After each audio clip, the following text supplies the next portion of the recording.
When I saw this case all over the news, I thought I just have to tell you about it, or maybe warn you about it is a better way of saying it. Sam Kerr, the Chelsea and Australian football player, is charged with a racial slur in England.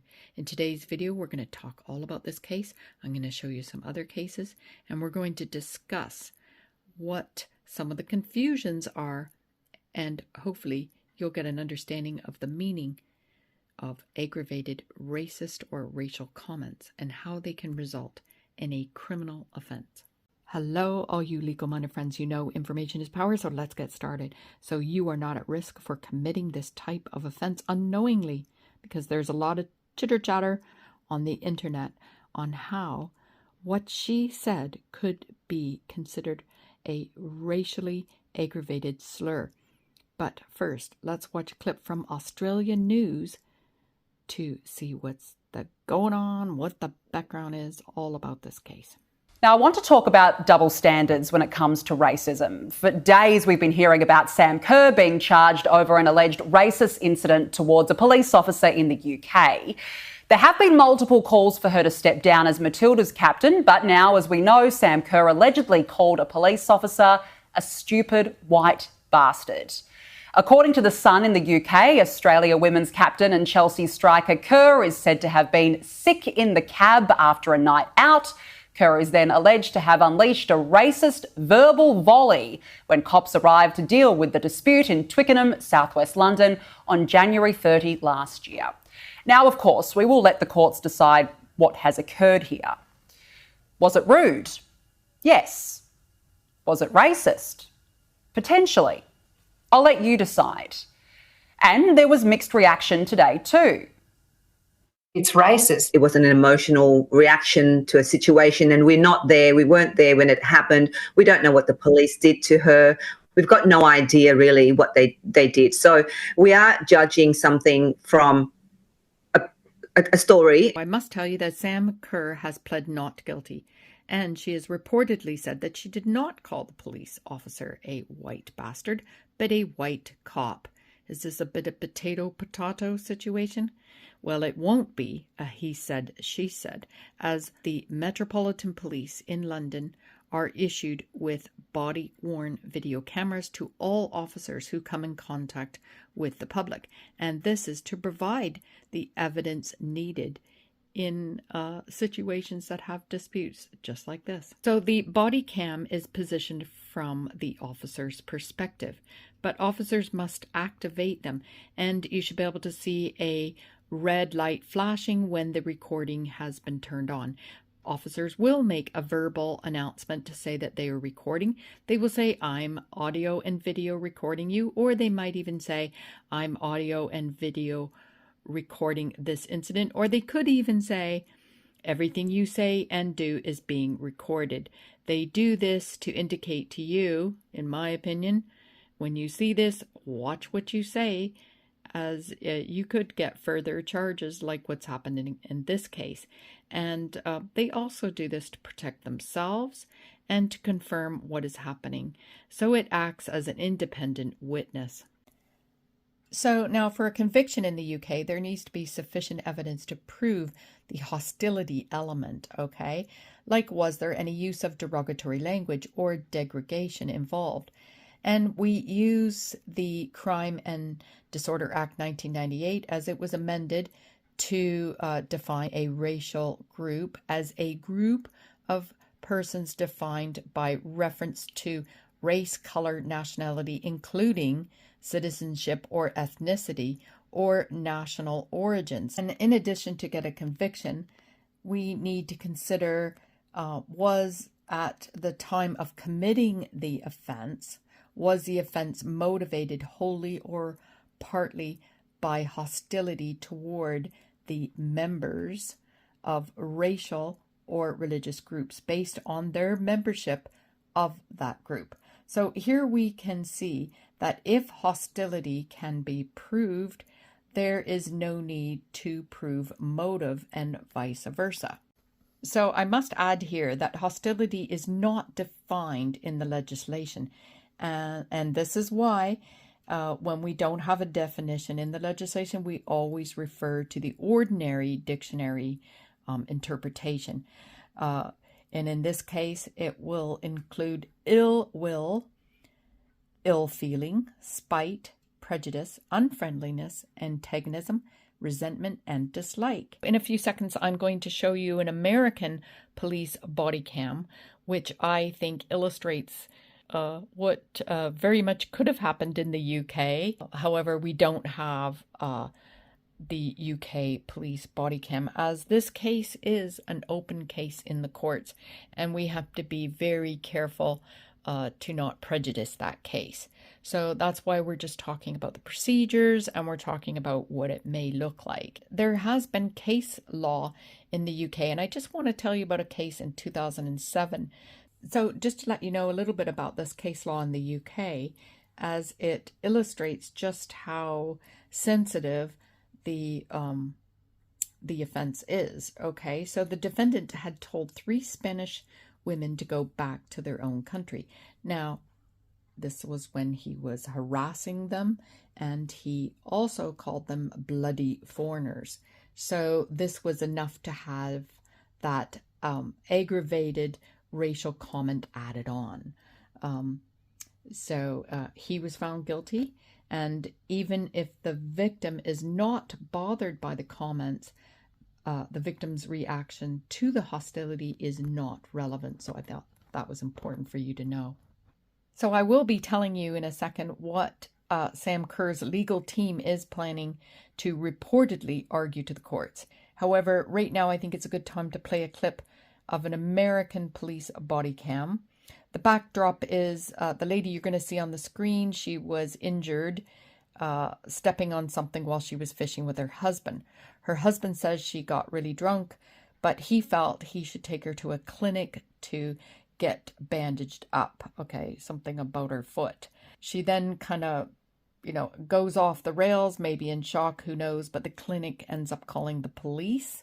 When the police get there, they have a very hard time getting her into the police vehicle. She keeps escaping, and she makes some very terrible racial comments to a black officer, and she makes some other bad comments to the other officers as well. But anyway, if you want to hear what she actually says to the police officer, I'm going to leave you with a full with the full video in the description area below. However, at this point, I just want you to look at the kind of behavior that police have to put up with. And this is just after she had made these comments. So let's have a watch. It's not long until our escape artist frees herself again. Spoiler alert, it doesn't go well. I wanted to have dinner with a sergeant. You've already had a sergeant here. No, you kept please. saying racial comments to him. No, I didn't. Put your feet in. I want my seat. No, because my fingers are Do I going need to grab your numb. legs again? Please, can you please Stop just cuff me in screaming. front? You're kicking stuff. You were not cuffing you in the front. You've already hit 2 of us. I didn't So hit stop. nobody, and you can even check in that. No, Good. There's video camera of everything. Get me your sergeant. Get me your. Well, what did you think of that? Can you believe it?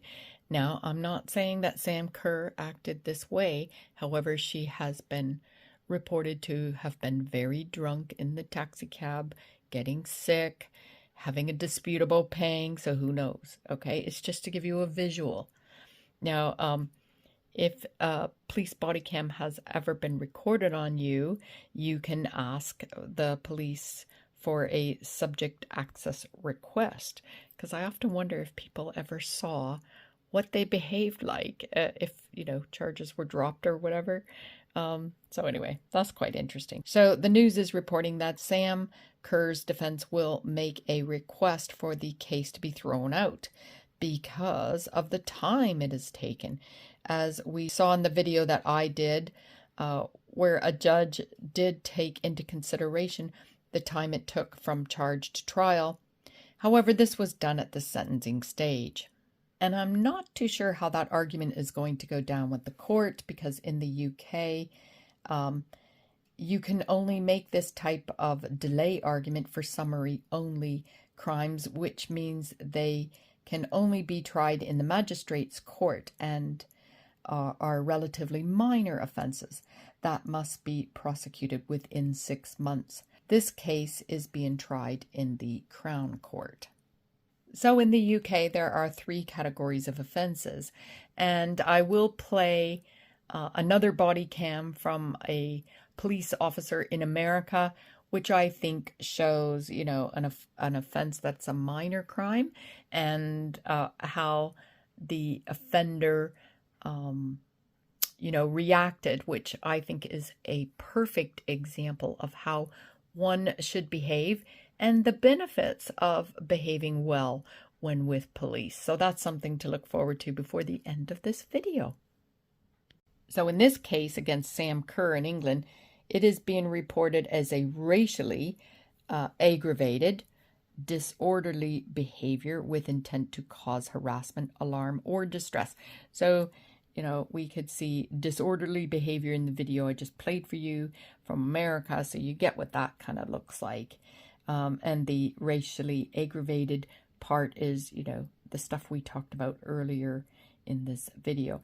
So it is a triable either way with a maximum of 2 years custody. Okay, so I hope you're getting kind of the idea about what this offense is really all about. So you've got an offense of disorderly behavior with the intent to cause harassment, alarm, or distress, and the aggravating factor is increased to account for the racial comments. And if guilty, this will increase the penalty or the threshold.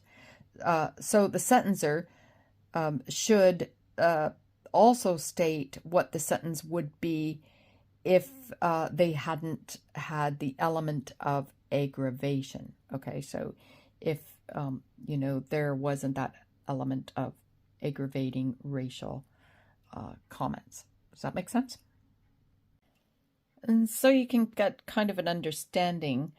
So, a summary only might be comparable to the American misdemeanor, and the more indictable offenses here are for serious crimes, and that might be comparable to felony crimes in America. If this incident in the UK didn't have the race element, it would have been classed as a summary only. Okay, so you can rewind if you want to listen to that part again, because it's worth noting that this offense also only needs one incident to be charged. Okay? Okay, so I hope you're following along here. You've got disorderly conduct, and that could have various, it's like on a sliding scale, how bad you're being. I would imagine that girl in the car that we just saw is, pretty bad. Maybe not as, bad as hitting a police officer. That would be worse, right? So you get that. Then you've got the element of a racial comment, and that can be, as well rated and on a scale. And the aggravating factors that increase the seriousness, for example, would be if a person was under the influence of alcohol or drugs. And like we said in the news, it is reported that Sam Kerr was intoxicated. She had gotten sick in a taxi, and there was a dispute about paying the taxi driver, hence why the police were called in the first place. And I think it's also important to let you know some other aggravating factors, that will make it worse, is if the offense is targeted at somebody working in the public interest, merits additional protection from the courts. The other thing to keep in mind, there'll be mitigating factors, and that would lessen the severity. So, for example, is the person of good character? Do they do charity work, for example? Is there remorse? However, to have remorse, you've got to have admitted the offense. So you might be thinking, oh, suck it up, buttercup. This is what people have to put up with nowadays. But that's exactly why this law was introduced, so that we all respect one another. And if Sam Kerr is found guilty, my question will be, will the judge hold her to a higher accountability as she is a sports role model? This could have a very severe knock-on effect for her. For example, businesses may pull out of their ads, causing financial loss for the football club, meaning they will have to weigh the pros and cons of keeping her on regarding her contract.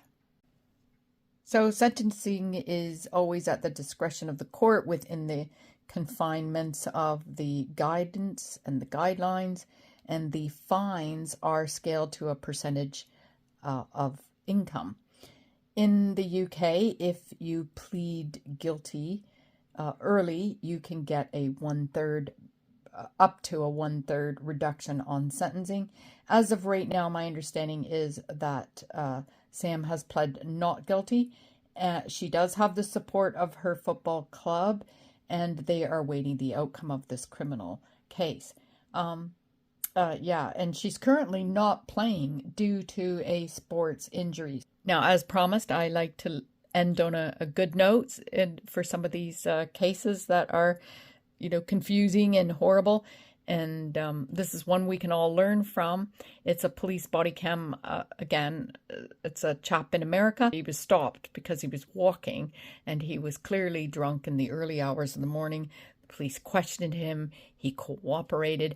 And because of that, he only ended up having a fine. Now, they also allowed someone to come and collect him.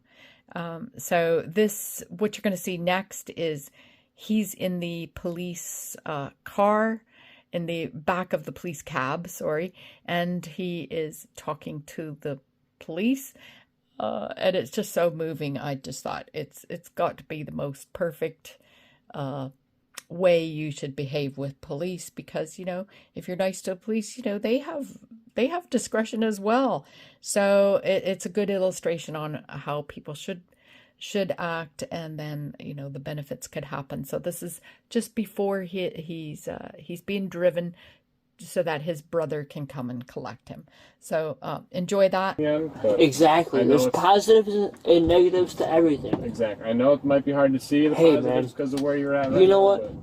At the end of the day, I'm glad you guys are taking care and trying to take care of me and appreciate, I appreciate that very much. Because at the end of the day, a lot of people don't look out for each other. You guys are just trying to look out for the people around here in the neighborhood. That's all it really is. There's a lot. You know what? We had somebody come up to Angelo's the other day, and they were really up. Like they were just not okay at all. At the end of the day, I know I have to appreciate that you guys are doing your job, and I'm very sorry. I know I've been out here stumbling a little bit. I know it's late at night, and I'm sorry that you have to waste your time doing this. It's not a big deal. I'm Karen Cole from Legal Minded Friends. Information is power. I hope this video has helped you to understand the criminal process. Please be respectful and leave a comment, as all people are innocent, remember, until proven guilty. By leaving a comment, you may help someone else that will read your comment. And of course, I love to read all comments, as they are valued, and together we can be more informed. And this information may help you or someone you know. In the meantime, on this channel, you'll find a variety of playlists to suit every curiosity about the justice system. And we provide you with a visual to information and the process. Going through a legal worry is devastating, and the Who Knew and Why Me playlists are designed to help you or someone you know. So please like this video if you like this kind of content. Hit the subscribe button and the notification bell if you want to be notified when I'm going live or upload another video.